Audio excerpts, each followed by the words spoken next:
उसने दिया है उसको तो भगवान, हम बाप माँ तो भगवान ही है दूसरी तरफ है, और इसलिए बाप माँ को इज्जत ना करे किसको करे, बाप माँ तो करनी है। जो माँ बाप का फ़र्ज़ करेगा उसका इज़्ज़त करेगा तो दुनिया में आपको ज़रूर तरक्की मिलेगा। और जो माँ बाप आपको दुआई देगा तो ये कोई वो नहीं जाता है, क्योंकि हमारे जो मज़हब में सिखाया गया थे आपका पापा मम्मी का हमेशा नाराज़ नहीं करना चाहिए, उनको हमेशा इज़्ज़त करना चाहिए। एक चीज़ होता है इंसान का हर जगह रहना चाहिए, उसके बगैर भी अपना मज़हब और अपना कल्चर नहीं भूलना चाहिए। हाँ, माँ बाप की ऑफ कोर्स सबसे ज़्यादा इज्जत करना चाहिए। अल्लाह की बात माँ बाप का इज्जत करना चाहिए जी। माँ बाप की इज़्ज़त तो हर औलाद पे फ़र्ज़ है। अल्लाह ताला का हुक्म है कि अपने माँ बाप की इज़्ज़त करें। बहुत चंगा जिन्हें जन्म दिता जी उन्होंने इज्जत करनी हाँ करनी पऊ। Yeah, they are my, you could say they are taking the place of God in a way in our kind of a society. पहला अपेक्षा करना या ना करना तो मुश्किल है, लेकिन हाँ जो हम लोग जो सीखे हैं इंडिया में उस हिसाब से तो मतलब कि थोड़ा बहुत तो अपेक्षा करते ही। मेरे ख्याल सबसे ऊपर तो शायद माँ बाप ही आते हैं, बिकॉज सबसे पहले जो बंदा जब दुनिया में आता है तो वो माँ बाप की तरफ से ही आता है, और वही माँ बाप ही होते हैं शायद जो बिल्कुल सेल्फलेस ही अपने बच्चों के लिए करते हैं। उनका कोई मेरे ख्याल स्वार्थ नहीं होता, they are totally selfless whatever they do. And अगर बच्चे इन रिटर्न उनके लिए करते हैं तो it is not a kind of जो उन पे एहसान कर रहे हैं या कुछ, it is by default what is expected out of childrens. बहुत ज़्यादा ज़रूरी है, बहुत ज़रूरी। माँ बाप का आदर तो ज़रूर करना चाहिए, क्योंकि जो भी आप हो उन्हीं की वजह से हो। ज़रूर करना चाहिए, क्योंकि देखिए माँ बाप जो होते हैं वो सिर्फ जन्मदाता के अलावा वो एक आइकॉन होते जो हर घर में होते। लोग जो स्पिरिचुअलिटी को माने या ना माने, भगवान को माने या ना माने, पर इतना तो मानना चाहिए कि उनके सामने जो है, उनके आजू बाजू जो है, जो उनके माता पिता जो कारण करता है वो उनको यहाँ पे इस दुनिया में आने का, तो वो काफ़ी उनके एक्सपीरियंस से बात करते हैं, उन्होंने दुनिया देखा है। अगर वो कुछ बोलते हैं तो उसमें कुछ तो अच्छा होना चाहिए। हे मेरे मन, यहोवा का शुक्रगुजार हो, और जो कुछ मुझ में है उसके पवित्र नाम का शुक्रगुजार हो। हे मेरे मन, यहोवा का शुक्रगुजार हो और उसके उपकारों को ना भूल।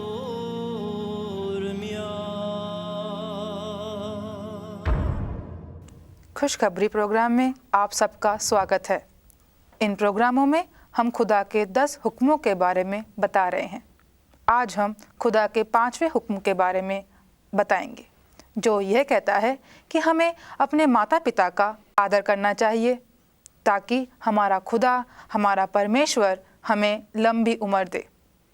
स्टूडियो में आज हमारे साथ अमर जी हैं और वह हमें खुदा के इस 5वें हुक्म के बारे में बताएंगे। खुश आमदीद अमर जी। धन्यवाद, शुक्रिया।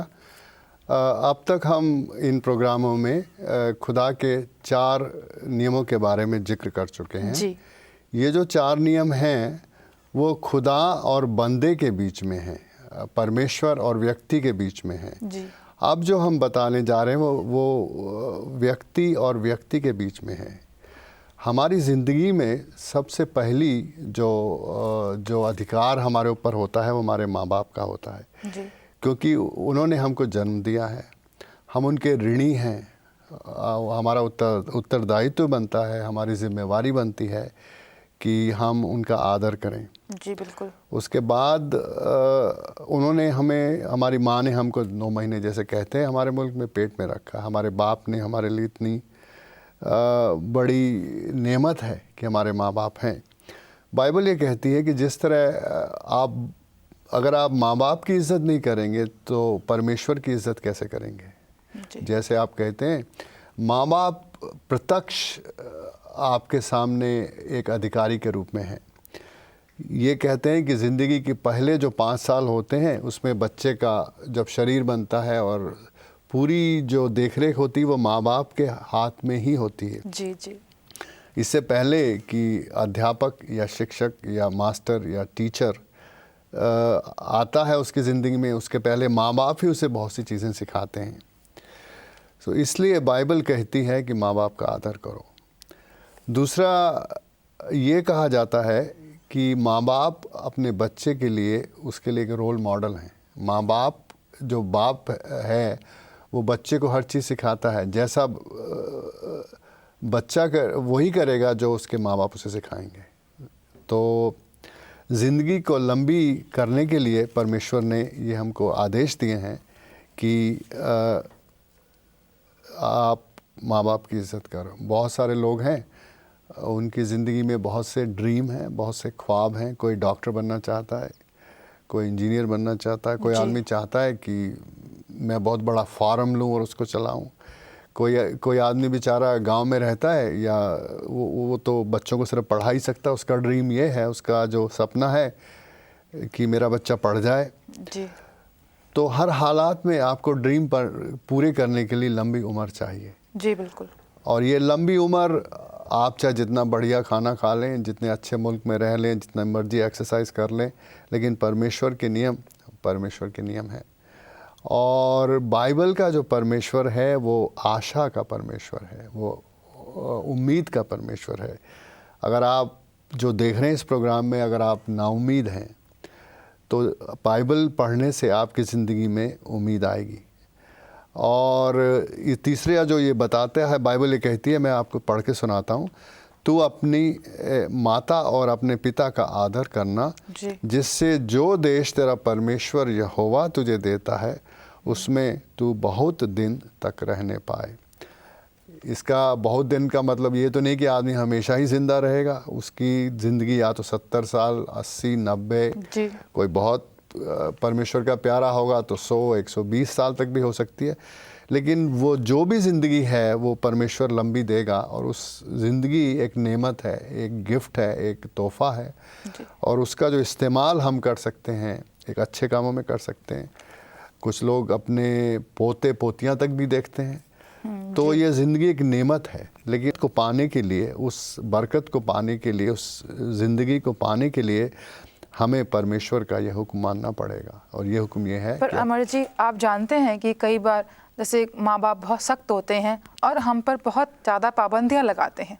तो हमें उस स्थिति में क्या करना चाहिए? मैं ये कहूँगा कि चाहे माँ बाप सख्त भी हों, उसमें कुछ ना कुछ अच्छाई है।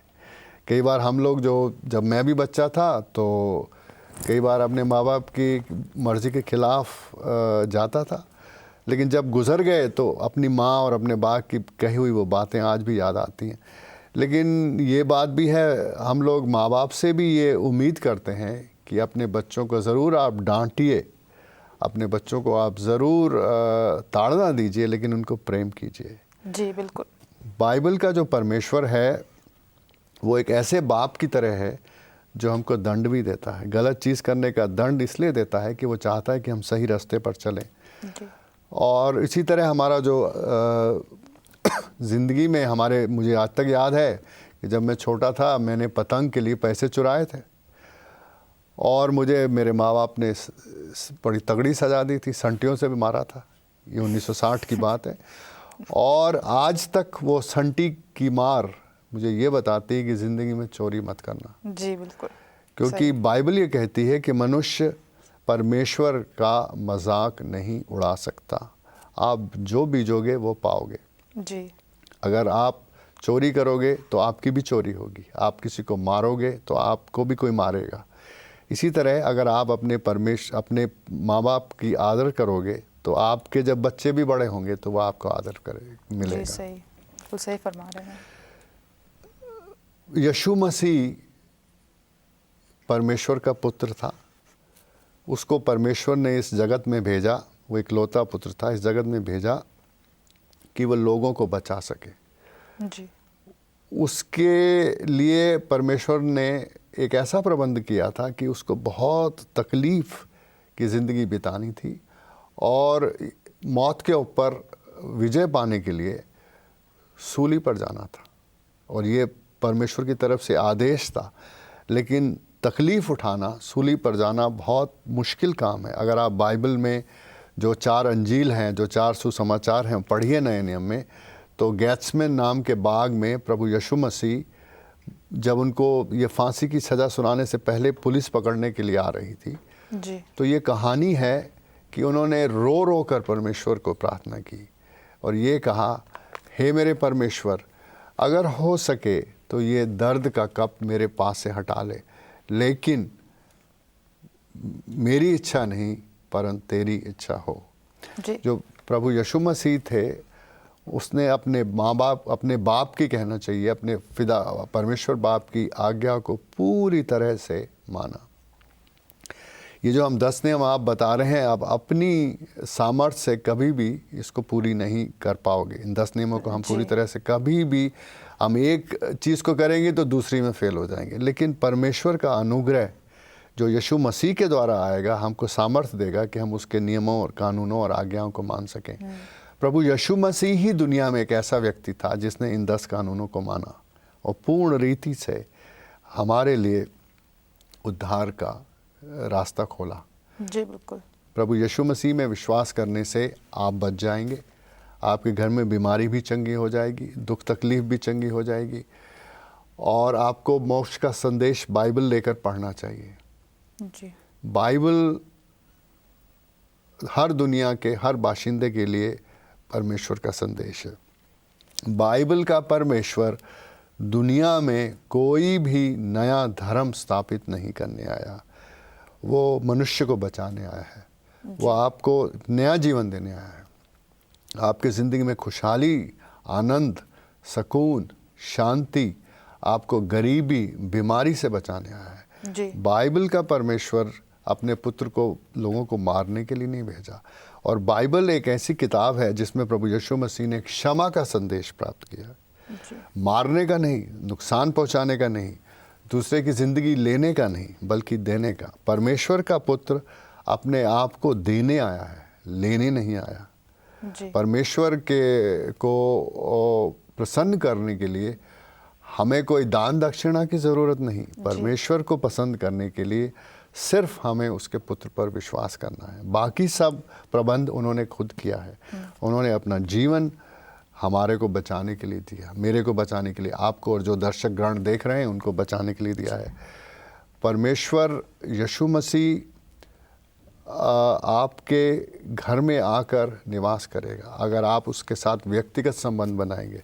परमेश्वर यीशु मसीह एक व्यक्तिगत परमेश्वर है, वो आपको नया जीवन देने आया है। वो कोई परमेश्वर को जानना और उसके बारे में जानना अलग बात है। जी बिल्कुल। तो क्या आप व्यक्तिगत रूप से परमेश्वर को जानना चाहते हैं? जी।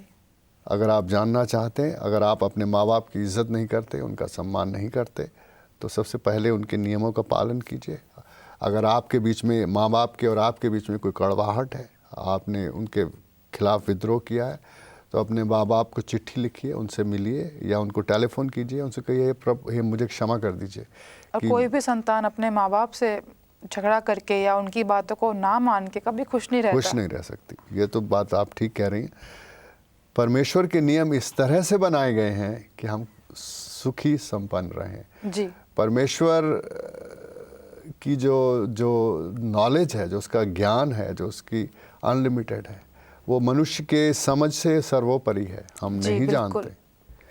इसलिए ये 10 हुक्म हम इस प्रोग्राम में बता रहे हैं, ये अब मनुष्य और मनुष्य के बीच में है। पहले 4 नियम मैंने पहले भी बोला कि पहले जो 4 नियम है परमेश्वर और मनुष्य में थे। जैसे पहले 4 नियम हमने पढ़े कि कौन परमेश्वर है, उसकी आराधना कैसे करें, उसकी आराधना के वक्त हमारा जो चरित्र निर्माण होना चाहिए, कैसे होना चाहिए या कब करें। लेकिन अब जो है हमारे ये जो बाकी जो 6 हुक्म या आज्ञा है, इसके बारे में हम बताएंगे। पहली जो है वो अपने माँ बाप के बारे में, क्योंकि जो मैंने शुरू में बताया कि ज़िंदगी में जो पहला अधिकार, पहला अथॉरिटी, पहला हुक्मरान हमारी ज़िंदगी में हमारे माँ और बाप हैं। अगर हम माँ बाप की इज़्ज़त करेंगे तो हम परमेश्वर की इज़्ज़त करेंगे, तभी हम ज़िंदगी में आगे चल पाएंगे। हाँ जी। और माँ बाप हमारे रोल मॉडल होते हैं। मेरे एक मित्र थे, वो हमेशा मजाक करते थे। वो कहते हैं अगर आपका बाप बंदर है तो आप बंदर जैसे बनोगे, अगर आपका बाप सांप है तो आप सांप जैसे बनोगे, लेकिन आपका बाप परमेश्वर जैसा है तो आप परमेश्वर जैसे बनोगे। इसलिए ज़िंदगी में अच्छी चीज़ें अपनानी चाहिए। और ये परमेश्वर के जो ये 10 हुक्म हैं, ये पूरे समाज को बदल सकते हैं। बिल्कुल। मनुष्य के प्रति प्रेम, दूसरे के परमेश्वर अनुग्रहकारी परमेश्वर है। और सबसे बड़ी इस परमेश्वर की जो खूब बात ये है कि वो अनुग्रहकारी है, रहम करने वाला है। उसका गुस्सा तो होता है, हम लोग गलत करते हैं, जैसे मेरे पिताजी भी थे, गुस्सा होता था, लेकिन फिर वो रहम करते। आफ्टर ऑल मेरा बच्चा है। तो आप जब हम बच्चों और माँ बाप के संबंधों के बारे में बता रहे हैं, तो एक जो चीज़ हमें याद रखनी चाहिए, हमें कहना चाहिए आफ्टर ऑल क्या हुआ, मेरा बाप ही तो है, मेरा माँ ही तो है। मुझे आज भी याद है कि हमारी माँ ये कहती थी, क्या हुआ, मैं माँ हूँ। कई बार वो बहुत गुस्से से भी बोलती थी, कई बार वो मेरे को बहुत नाराज़ भी करती थी, लेकिन जब वो कहती थी कि क्या हुआ, मैं तो माँ हूँ, माँ 1000 बातें कहती हैं, तब मैं रोने लग जाता था। सच बताता हूँ कि माँ बाप का जो प्रेम है वो बहुत ही अच्छी चीज़ है। इसलिए हम आपसे कहते हैं कि आप क्षमा मांगिए अगर अपने माँ बाप का आपने किसी तरह से अपमान किया है, उनका आदर करिए। जी, उम्मीद है आपको हमारा प्रोग्राम पसंद आया होगा। अगर आप इस विषय में कुछ जानना चाहते हैं तो हमें खत लिखिए या ईमेल द्वारा संपर्क करें। अगर आप चाहते हैं कि हम आपको बाइबल की एक प्रति भेजें तो वह संभव है। अगर आपके घर में कोई बीमार है या कोई विशेष स्थिति है और आप चाहते हैं कि हम प्रार्थना करवाएं तो वह भी संभव है। हमारे प्रोग्रामों को देखते रहिएगा। अगले प्रोग्राम में आपसे फिर मुलाकात होगी। धन्यवाद।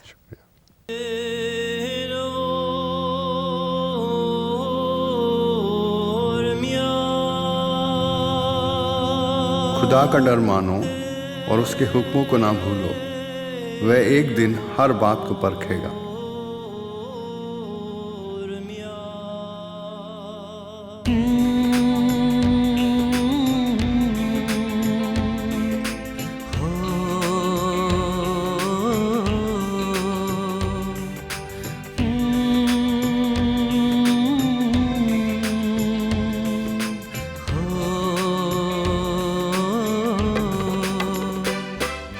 यदि कोई मसीह में है वो है एक नई सृष्टि। यदि कोई मसीह में है वो है एक नई सृष्टि। यदि कोई मसीह में है वो है एक नई सृष्टि। यदि कोई मसीह में है वो है एक नई सृष्टि। और मैं भी उसका गवाह, और मैं भी उसका गवाह, और मैं भी